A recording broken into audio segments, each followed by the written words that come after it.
Hey everybody! So, very excited to see you all again. I'm sorry my videos have been a little sporadic.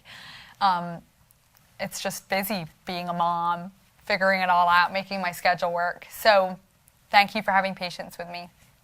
But the cool thing is that I am managing to find time to still hang out with friends, and we just had a birthday party for our neighbor down the hall, and we got together with everybody on our hallway, and it was like a ton of fun. So definitely managing and making time for the people that are right next to me, which is, I think, one of the most important things we can do, and taking care of the kids. So a friend of mine was telling me about an assignment one of their kids got in school, and the assignment is like an essay contest of sorts, and it's put on by a children's magazine called Eyewitness History. And basically the idea is pretty cool. The students interview someone who is present at a historical event, and the student will ask the person how they experienced it and how it impacted them. The funny thing is, though, is that my friend said that his kid had done the exact same assignment a couple years before, and same with their daughter a couple years later, and so they've kind of like exhausted their family supply of acquaintances who've witnessed historical events, and they had to really think hard about who their son could interview this year. So of course these are challenges in parenting that I have yet to experience. Now mind you, the contest is just interested in people who've witnessed historical events, which you'd think would be a pretty low bar. Like, you don't actually have to, have done anything, much less been a key player in the historical event.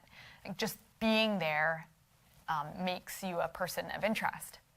Anyway, I have no argument at all with the contest. It's an opportunity to learn history in a different way and practice your interview skills, which are very important things, I think, for students.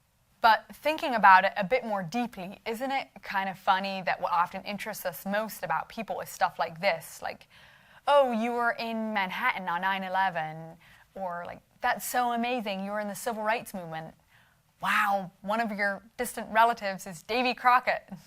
Okay, kind of like random, but these things are interesting, but what level of importance do they really rise to the trajectory of a person's life? There's a famous line, it's the last line of Middlemarch by George Eliot, which goes, "For the growing good of the world is partly dependent on unhistoric acts, and that things are not so ill with you and me as they might have been is half owing to the number who lived faithfully a hidden life and rest in unvisited tombs." So for those of you who've watched my videos, will know that I made a couple videos some years back about Terrence Malick's historical drama about the Austrian conscientious objector Franz Jägerstätter, which takes its name, I believe, from this passage, A Hidden Life. Of course, what's ironic is that Franz Jägerstätter's life is now anything but hidden, partly due to Malick's film, but also just generally increased awareness of his life and death. And I believe he was recently beatified by the Catholic Church, which is also amazing. That said, though, it does seem true to me that the faithfulness in small things, the small acts of love that protect and maintain a relationship, the quiet refusal to participate in things that go against one's conscience. I can think of many more things, but things that no one will ever know about, much less interview you about for an essay contest, well, those things do contribute to bettering the world.